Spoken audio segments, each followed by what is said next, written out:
จดูสิ่งของและสัมภาระของท่านให้ถูกต้องครบถ้วนการรถไฟแห่งประเทศไทยขอขอบคุณท่านผู้โดยสารทุกท่านที่ใช้บริการเดินทางด้วยรถไฟและหวังเป็นอย่างยิ่งว่าในโอกาสต่อไปการรถไฟแห่งประเทศไทยคงมีโอกาสให้บริการท่านอีกขอบคุณค่ะ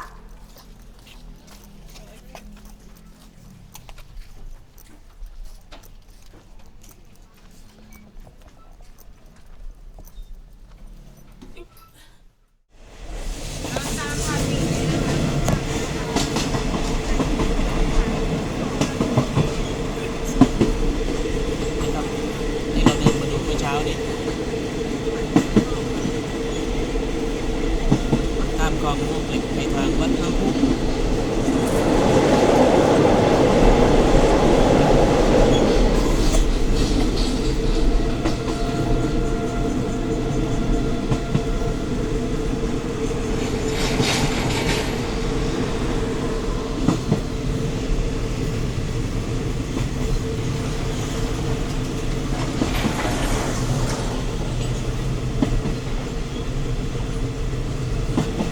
ไปทางวัดพระพุทธครับ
รอเต็มแล้วครับจะเป็นของกรมทางสูงนะพุ่งหน้าไปทางโรงงานยาหม่อง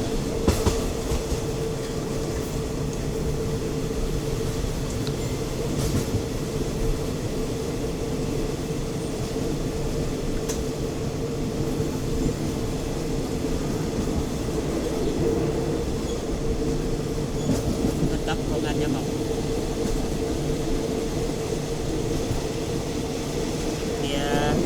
เห็นลุงบอกว่าลงเข็มแล้วนะ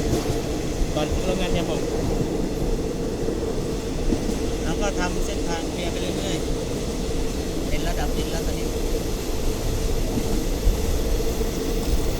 ส่วนของทางไกลนี่ยังนิ่งอยู่ยังไม่ได้ทำเรื่องเดินที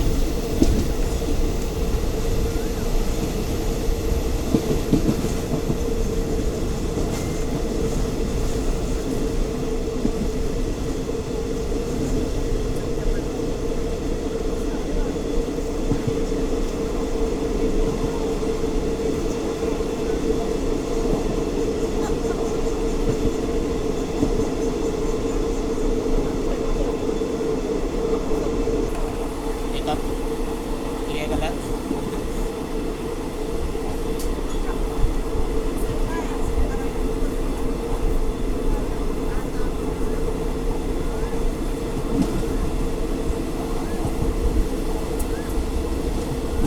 ทางจะห่างไปอยู่นะเกือบ100 เมตรถึง1 เมตรแล้วก็จะเริ่มเข้ามาบรรจบกับเขตรถไฟ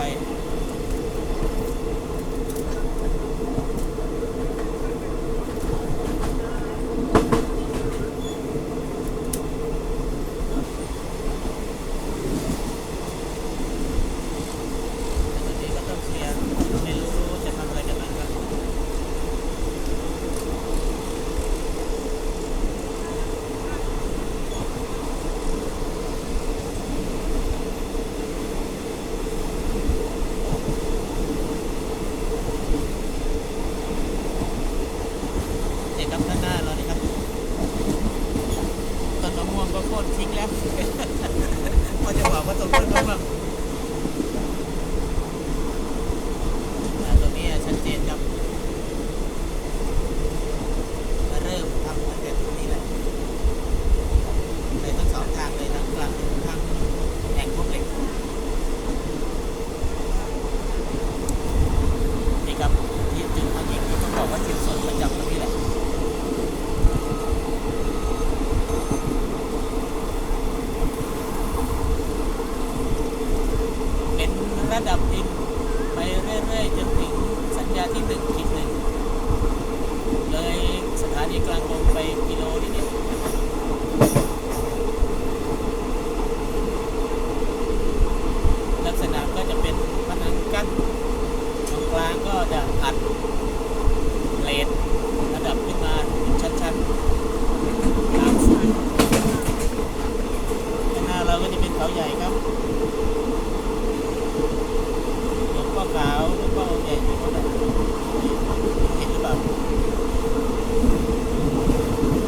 วน234มารอหรือยังปกติจะหลีกกันตรงนี้แหละครับแผนตัวทิศ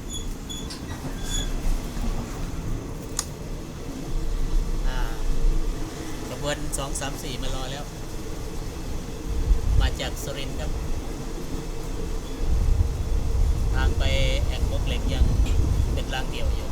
ต้องรอขบวน135มาก่อนค่อยไป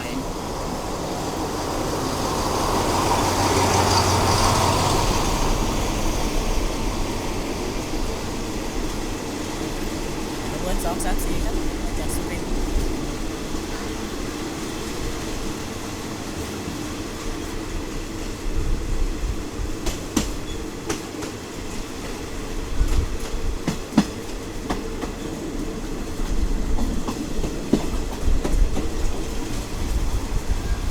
ครับ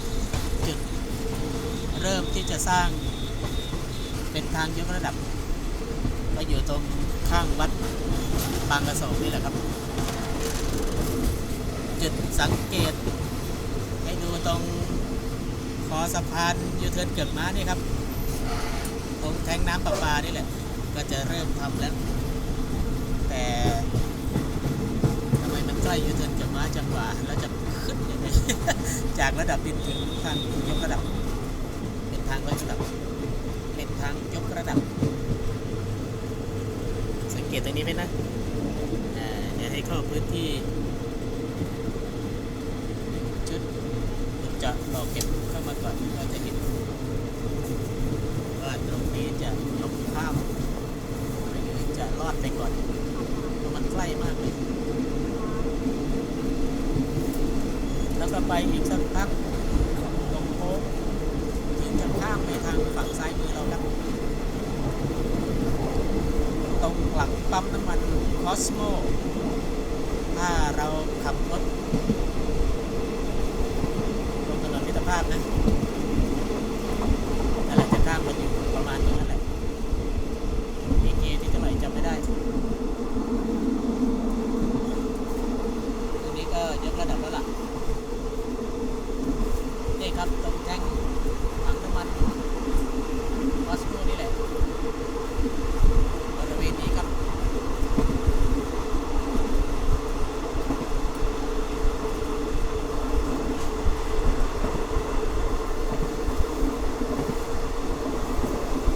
อาจจะเริ่มเกี่ยวข้าวเราไปทางที่ซ้ายมือ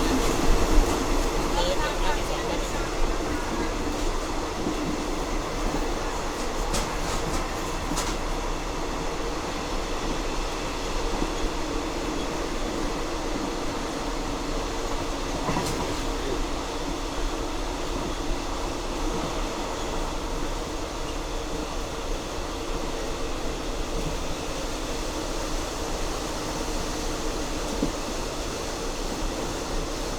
ยกระดับเป็นคอมอไปเรื่อยๆครับ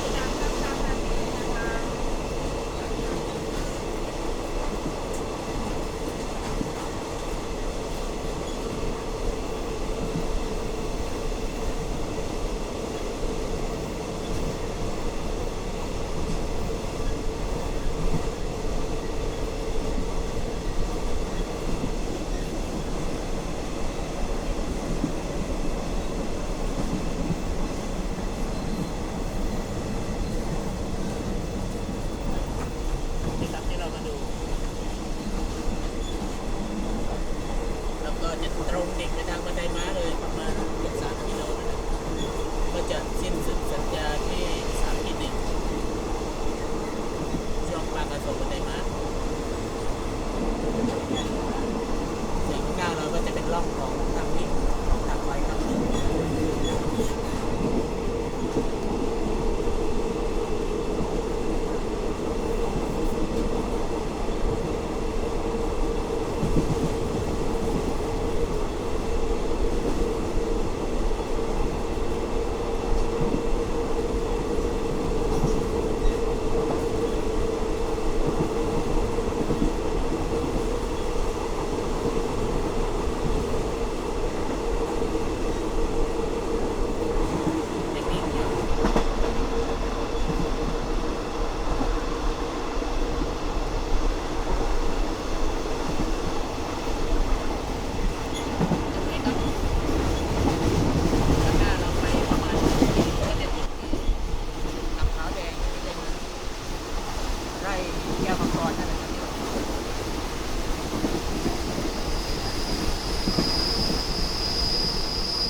ตมที่จะเริ่มสัญญาณที่3.3ครับ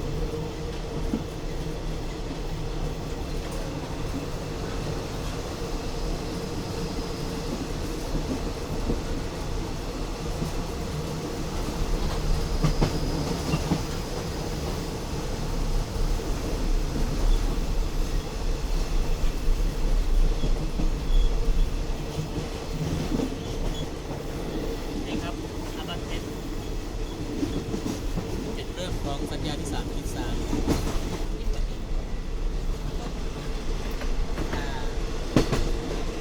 รางที่ปูใหม่ก็ยังไม่ต่อครับมีการเดินอยู่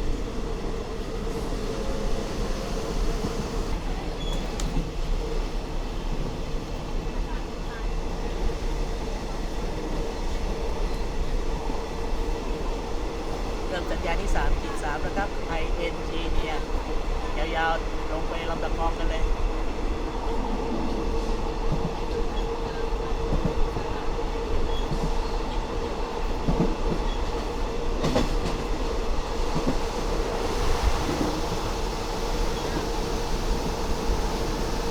เหมือนยังนิ่งๆอยู่นะที่เรามาถ่ายรอบล่าสุดกับรอบนี้น่าจะไปทำความผิดอยู่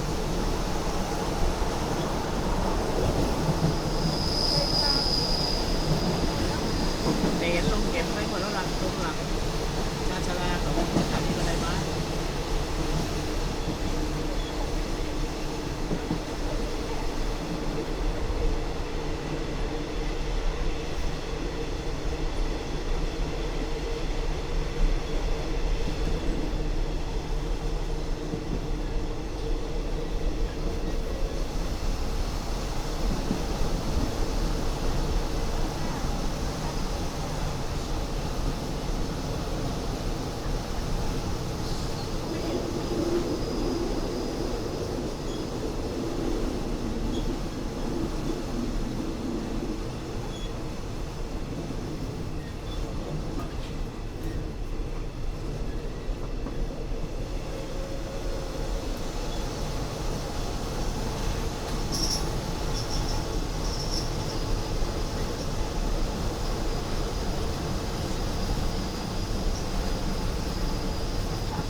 จุดที่ตรงนี้ไม่ก่อนตมเดี๋ยวไปดูรางทางฝั่งนี้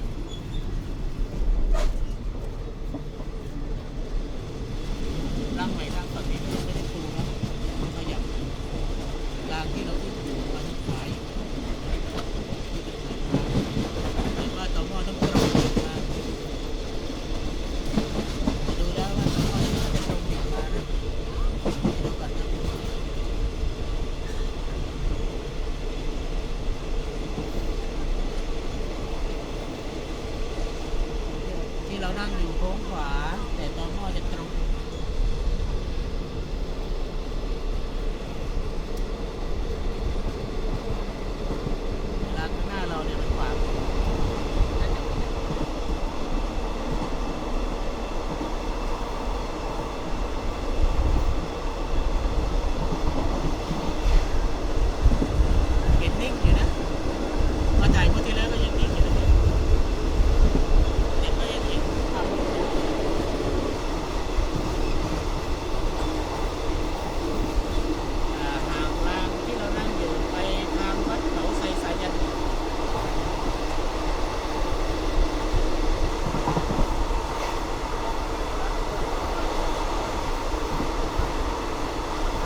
โดยสารเยอะมากเลยวันนี้วันหยุดก็ สวัสดีครับพี่ พอดีเลยตรงได้เลยค่ะเข้าไป ที่สถานีปากช่องคุณสถานีปากช่องผู้โดยสารที่ติดลงที่สถานีปากช่องคำที่ท่านจะลงจากคำลงมันจะความสิ่งของและสัมภาระของท่านที่นำติดตัวมานำลงจากคำลงให้ถูกต้องและครบถ้วนด้วยค่ะ กะหรี่ปั๊บมะขามเทศบวยเลยค่ะกะหรี่ปั๊บมะขามเทศบวยเลยจ้า ตามกำหนดเวลาแล้วรถที่จะออกจากสถานีปากช่องในเวลา 10 นาฬิกา 56 นาทีค่ะ ชาเขียวชามะนาวจ้า พี่เหรอกาแฟเย็น พี่คะกาแฟเย็นจ้าก าแฟเย็น100ครับน้ำไหมครับ ไม่เอาเท่าไหร่จ๊ะ กาแฟเย็น100ครับน้ำไหมครับ ลูกผม